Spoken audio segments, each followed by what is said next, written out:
I've always believed in positive thinking. At the same time, I don't want to mislead. I also believe in aspiring, in terms of what you're doing, aspiring to protect against the downside. You can't just be this wonderful guy walking around, everything's positive, because unfortunately, that's not the way the world is. I love to tell people to think about the challenges so that when they do come along. But you get knowledge through experience. One of the things people talk about is luck. And I do believe that people are lucky, and some people are luckier than others. I do believe that. But there's also an expression, the harder you work, the luckier you get. And I can tell you 10 instances where I didn't quit when it was 1990, the world was coming down, the debt markets were everybody, all of my friends and enemies were going bankrupt. I never did. And the times were actually just terrible. And even today, you look at times and you see what happens, and you have to learn. But the word luck is very interesting. But if I didn't work really hard, I probably would not, almost definitely would not be here today. And unless you had me up as a man who at one point was successful, but let's see what a loser looks like. So you have to work hard, because it is true, you can develop luck through hard work. You know, when people ask me about success, I've just started thinking about it over the last couple of years, because I've seen a lot of it. You have to have an ability to handle pressure, because no matter how successful you are, I have many, many friends and enemies, a lot of enemies too, I don't care, but they're smart. I have a lot of enemies, and I've watched people and I've seen it. And people that can handle pressure can be entrepreneurs, can be successful. Now, I have some friends that are really, really smart, but they can't handle pressure. In which case, they should work for somebody, do great, and have a good life. There's nothing wrong with it. Because I almost think that's an instinctive thing, the ability to handle pressure. Now, one of the things I tell people about pressure is, you know what, they said, how do you handle pressure? Who's had more pressure than me? Have I had pressure over the years? But you have to have the ability to handle pressure. And if you can't handle pressure, you have to know that about yourself. You have to know that about yourself. So, handle pressure. If you can't, that's okay. But one of the things I tell people about handling pressure is, remember, because they asked me the question, how do you handle the stress? And you know, somebody actually said, Donald, you're so handsome. Do you believe this? I love this person. You're so handsome. How have you stayed so handsome under all this pressure? And I actually thought of it to myself, you have to remember, it doesn't matter. God matters, your family matters. It doesn't matter. And if you say it, I have some people, they say, I've got to be successful. They'll never be successful. It's too crazy. They can't think straight. You've got to be able to sort of say to yourself, nothing matters that much other than the real big deals with family, with your faith, etc. But you have to have great confidence in yourself. You have to be the right person. There are very few people that can pull it off, but when you pull it off, it's great. Same thing in real estate. You go against the tide. People are selling, you're buying, the tide changes. And by the way, in real estate, this is a great time to start thinking about going against the tide. And achievement is something that really gives you great pleasure. And when you achieve something, that's great, but now on to the next. Very important, you keep going. Never, ever give up. You can change and you can move around, but never, ever give up. I know people that are very smart. They went to the Wharton School of Finance with me. I know other people that aren't as smart, and those people are the top people in industry today, and they just were tougher. They didn't give up. And the smart ones had everything on their plate. They'd always come in with the A+ on the tests and the good boards and everything else.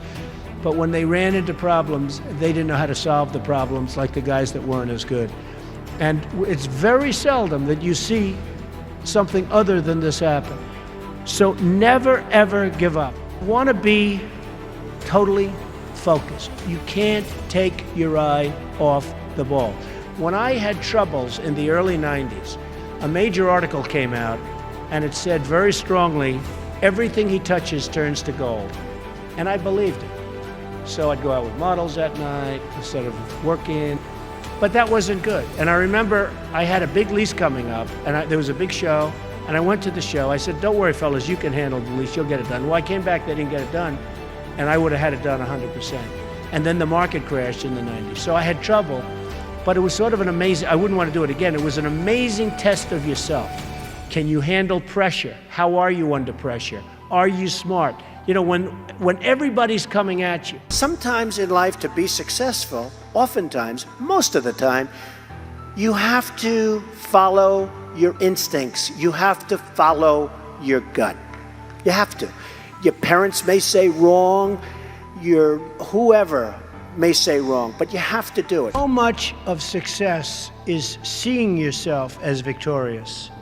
You have to see yourself. You have to really believe in yourself.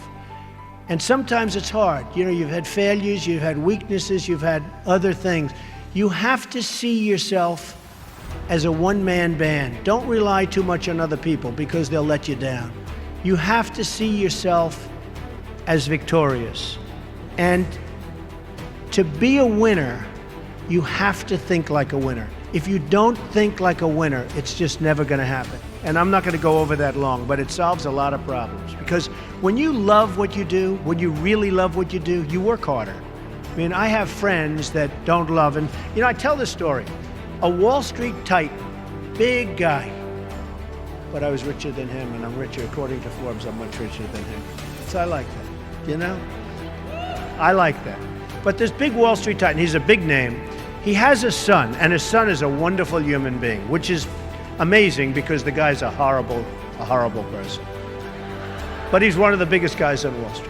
So he wants his son, Alex. I'm going to use the name Alex. It's not his name, but I don't want to get this guy in any more trouble with his father than he already is.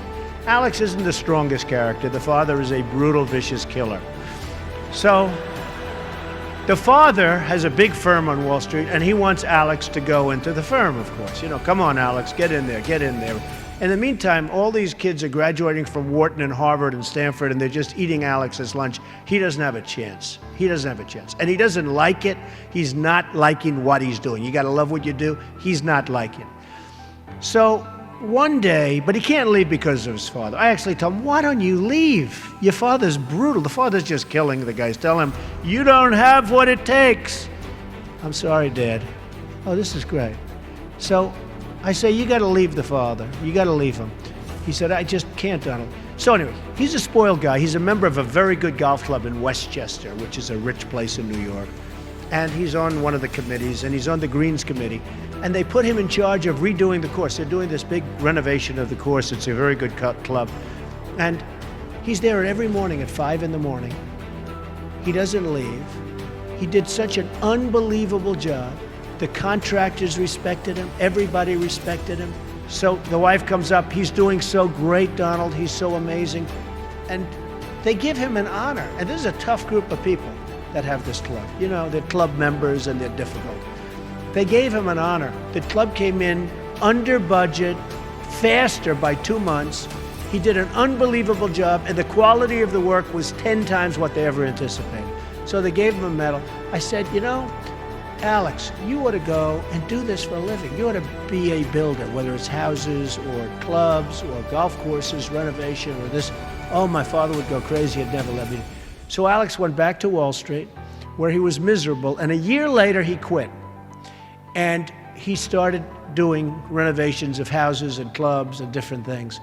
And he's doing great. So you've got to love what you do.